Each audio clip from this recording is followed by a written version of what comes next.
वीण दोघातलीही तुटेना या मालिकेच्या जबरदस्त अशा भागात आपण पाहणार आहोत. आत्तापर्यंतचा सगळ्यात खतरनाक असा ट्विस्ट आपण पाहणार आहोत इकडे प्रेक्षकांनो. कारण इथे मात्र फायनली आता या अंशुमनला त्याच्या पापाची शिक्षा तर भेटलेलीच आहे. पण प्रेक्षकांनो, इथे मात्र आता चक्क या मलिकाने असं काय ड्रामा चालू केलेला आहे. कारण तिला काही करून अंशुमनला या घराच्या बाहेर तर जाऊ द्यायचं नाही. पण इथे समोरच्या समोर मात्र असं काय म्हणते ना, की खरंच मला यातलं काहीच माहीत नव्हतं आणि हे बघून मला किती त्रास होतोय, किती मला अगदी जीव गेल्यासारखं होतं. हे सगळा प्रकार करून दाखवते. पण इथे मात्र प्रेक्षकांनो, हे सगळं तिचं एक नाटक आहे. कारण तिला ऑलरेडी यातलं सगळं माहीत होतं. कारण श्वेता आणि अंशुमन या दोघांचा व्हिडिओ ऑलरेडी तिला सगळं माहीत होता. आता हे सगळा प्रकार मात्र कुठेतरी स्वानंदीच्या लक्षात येतोय. पण तरीही स्वानंदी मात्र आता या समोरच्या समोर मल्लिकाला काहीच बोलू शकत नाही. कारण इकडे स्वानंदीला माहीत आहे, आपण जरी या मल्लिका काकूंच्या विरोधात काही बोललं ना, तरी समर राजवाडे माझ्यावरती विश्वास ठेवणार नाहीत. त्यासाठी मला असाच काहीतरी ठोस पुरावा आणावा लागणार आहे. जेणेकरून आता कसा इकडे अंशुमनच्या विरोधात पुरावा दिला, तर इथे समर राजवाडेंनी मात्र गपचूप विश्वास ठेवावाच लागला ना. तसंच या काकूंच्या विरोधातही मला लवकरात लवकर काहीतरी पुरावा शोधलाच पाहिजे. आता प्रेक्षकांनो, नक्की इकडे श्वेता आल्यावरती आता समरने काय असा भयानक निर्णय घेतलाय ना, ते पाहणं मात्र खूप इंटरेस्टिंग असणार आहे. कारण समरने मात्र इकडे आता या मल्लिकाच्या ड्राम्याला आणि इकडे आजींच्या मायेमुळे कुठेतरी या अंशुमनला मात्र घरात राहण्यासाठी जागा तर दिलीच आहे. पण या सगळ्यांमुळे कुठेतरी इकडे श्वेता मात्र बिचारी खूप या त्रासातून गेलेली आणि म्हणूनच चक्क आता हा अंशुमनला अशी भयानक शिक्षा होणार आहे ना, ती शिक्षा नक्की काय असणार आहे आणि नंतर मात्र इकडं अंशुमन कशा पद्धतीने आता परत श्वेताला आणि श्वेताच्या घरच्यांना त्रास देणार का? आणि इकडे स्वानंदी आणि अंशुमन या दोघांचं मात्र आता इथे महायुद्ध सुरू झालेलं आपण पाहणार आहोत. या सगळ्याला स्वानंदी कशाप्रकारे सामोरे जाणार आणि ते इकडे मात्र आता आदिराजच्या समोर अंशुमनचा खरा चेहरा आलेला आहे आणि तिला समजलेलं आहे खरंच आपला भाऊ किती निर्लज्ज आहे. आता त्याचमुळे कुठेतरी स्वानंदीच्या मनात मात्र इकडे आदिराबद्दल प्रेम तर आहेच. कारण जरी त्यांच्या दोघींमध्ये जे काही झालं असेल ते झालं असेल, पण तरीही स्वानंदीकडून मात्र आदिराच्या बाबतीत कुठलाही संकोचपणा नसतो किंवा काहीच नसतं. तिच्या मनात आदिराबद्दल तेवढंच प्रेम आहे. पण इकडे मात्र मल्लिकाने आता इकडे आदिराच्या डोक्यात नको नको ते भरवायला चालू केलेलं आहे. पण इथे आदिरा चक्क मल्लिकाला सडेतोड उत्तर देते आणि कशाप्रकारे इथे नंदुताई बरोबर आहे, आता हे तिला चांगलंच खडसावून सांगते. पुढे नक्की काय होणार आहे? आता अंशुमन कशाप्रकारे स्वानंदीला ब्लॅकमेल करणार आणि तिला कशाप्रकारे आता मोठ्या संकटात अडकवणार आहे, हे सगळं आपण पुढे पाहणार आहोत. आता हे पाहण्यासाठी व्हिडिओ कुठेही स्किप करू नका. शेवटपर्यंत पाहत राहा. चॅनलवर नवीन असाल तर सबस्क्राईब करायला मात्र अजिबात विसरू नका. प्रेक्षकांनो, इथे मात्र आता ज्यावेळेस इकडं या रोहिणीने मात्र स्वानंदीने तो व्हिडिओ दाखवला, त्यावेळेस कुठेतरी सगळ्यांच्याच पायाखालची जमीनच सरकली होती. आणि मग काय, इकडे समरचा मात्र स्वतःवरतीच विश्वास बसत नव्हता, स्वतःच्या डोळ्यावरती विश्वास बसत नव्हता, की खरंच हे सगळं अंशुमनने केलंय. म्हणजे मी जो अंशुमनला समजत होतो तो मात्र पूर्णपणे खोटा होता. कारण प्रेक्षकांनो, इथे चक्क समरने स्वानंदीवरती एकदाही विश्वास दाखवला नाही आणि हा खोटारड्या अंशुमनवरती प्रत्येक वेळेस प्रत्येक ठिकाणी त्याच्यावरती विश्वास दाखवून त्याचीच बाजू घेता आलाय. आता कुठेतरी या सगळ्याचा मात्र या समरला पश्चाताप होताना आपण तर पाहणारच आहोत. आणि पूर्णपणे समर हा आता हादरून गेलाय. त्याला खूप म्हणजे खूप मानसिक ताण आलेला असतो, की खरंच आपण या स्वानंदी मॅडमवरती विश्वास ठेवला नाही. खरंच खूप लाज वाटते स्वतःचीच.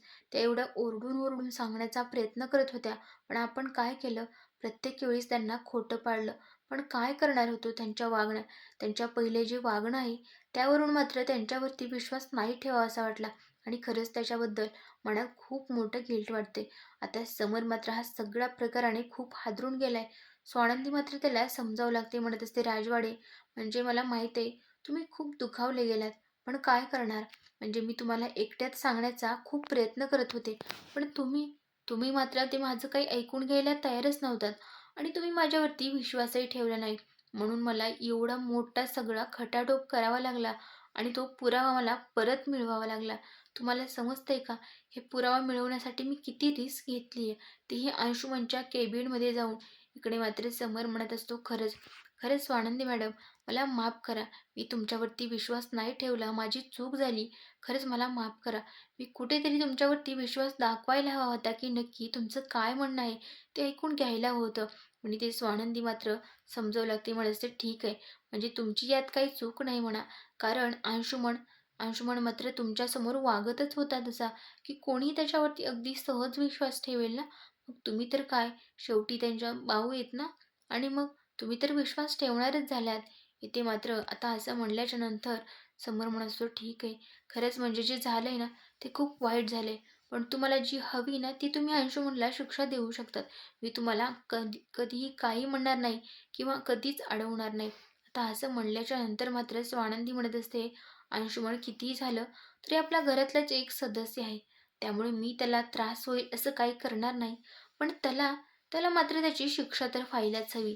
त्यामुळे घरातली सगळी कामे, अगदी स्टाफ आपली जी कामे करतो ना, ती सगळी कामे त्यानं करायलाच हवीत आणि हीच त्याची शिक्षा असणार आहे. कारण त्याला प्रत्येक वेळेस पैसा, संपत्ती याचं खूप जास्त गर्व आहे ना, तेच त्याचा गर्व उतरायचा आहे. सगळ्यांचं काम सारखंच असतं. कोणतंही काम छोटं किंवा मोठं नसतं, हे त्याला समजायला हवं आणि म्हणूनच त्यानं सगळ्या स्टाफबरोबर काम करण्यासाठी आता स्वानंदीने त्याला भाग पाडले. आणि दुसरीकडे मात्र आता आजीने ज्यावेळेस श्वेता आली त्यावेळेस मात्र चक्क या अंशुमनला श्वेताच्या पायावरती नाक घासून माफी मागायला लावली. असं झाल्याच्या नंतर मात्र या अंशुमनच्या तळपायाच्या मस्तकात गेली, कारण त्यात श्वेताला त्याने एवढं काही त्रास दिला होता, अगदी त्याच्या मनासारखं. तो म्हणेल तेव्हा आणि तसंच वागायला भाग पाडत होता. पण तो तो तरी एकट्यात करायला लावायचा. पण आता मात्र चक्क आजीने सगळ्यांच्या समोर आता या श्वेताच्या पायावर, इकडे मात्र अंशुमनला आता नाक घासून माफी मागायला लावली. हे बघून कुठेतरी इकडे अंशुमनचा इगो मात्र एवढा दुखावलाय ना, त्याच्या मनात प्रचंड राग येतोय. म्हणत असतो, "स्वानंदी, तुला मी सोडणार नाही. आता बघ पुढे मी काय काय करतो ते." इकडे श्वेता बिचारी घाबरून गेलेली, पण समर समर मात्र तिला समजावतो. म्हणत असतो, "श्वेता, खरंच खरंच मला माफ कर. मला ना स्वतःची लाज वाटते. अगं मी तुझ्यावरती नाही विश्वास ठेवला त्यावरती, पण काय करणार? तू ही वेळोवेळी अगदी तशीच बोलत आलीस, तशीच वागत आलीस. तू मला का नाही येऊन बिनधास्त सांगितलं? आणि आता इथून पुढे कोणीही असलं ना तरी बिनधास्तपणे सगळं, सगळं मला सांगायचं, शेअर करायचं, एकमेकींना शेअर करायचं आणि असा कोणाचाही अन्याय सहन करायचा नाही आणि आपल्या ऑफिसमध्ये तर नाहीच नाही." इकडे मात्र आता ही श्वेता म्हणत असते, "सर खरंच म्हणजे मला वाटलं ना, की तुम्ही तुम्ही अंशुमन सरांचे भाऊ आहात ना, त्यामुळे तुम्ही त्यांचीच बाजू घ्याल. म्हणून मी काही सांगण्याची हिंमत केली नाही. पण खूप भीती वाटत होती, माहीत नाही पुढे काय होणार होतं, काय नाही." पण देवासारख्या इथे स्वानंदी मॅडम मात्र धावून आल्या. इथे आता आजी स्वानंदीचं कौतुक करू लागतात. म्हणत असतात, "खरंच, खरंच स्वानंदी बाळा, म्हणजे आम्ही तुझ्यावर कोणी विश्वास ठेवला नाही. तू मागच्या कार्यक्रमामध्ये हाच व्हिडिओ दाखवण्याचा प्रयत्न केला होतास. पण त्यावरून मात्र किती ते महाभारत झालं, रामायण झालं. खरंच म्हणजे कुठेतरी मलाही त्याचं वाईट वाटतंच आहे. अगं तुझ्यावरती मला विश्वास वाटत होता, पण आता काय करणार? समोर काही पुरावाही नव्हता ना आणि मी काही बिचारी बोलूही शकत नव्हते. त्यामुळे मात्र स्वानंदी म्हणते, "आजी जाऊ दे ना. म्हणजे झालं ते गेलं आता. आता झाले ना सगळं व्यवस्थित." आणि मेन म्हणजे इकडे राजवाडींच्या समोर मला अंशुमनचा खरा चेहरा आणायचा होता. कारण तो राजवाडींना फसवत होता. त्यांच्यानं चांगल्या स्वभावाचा फायदा घेतात आणि ते सगळं मला बंद करायचं आहे. त्यांची खरी नाती कोणची आहेत आणि नक्की कोण त्यांच्या जीवाचं आहे, हे मला त्यांना दाखवून द्यायचे." ते आजी मात्र स्वानंदीला म्हणत असतात, "खरंच स्वानंदी बाळा, तुम्ही दोघं ना असा सुखाचा संसार करा. तुमच्या संसाराला कोणाचीच नजर नको लागायला गं. खरंच माझ्या पिंट्याची अशीच साथ दे." स्वानंदी म्हणत, "हो आजी, तुम्ही नका काळजी करू.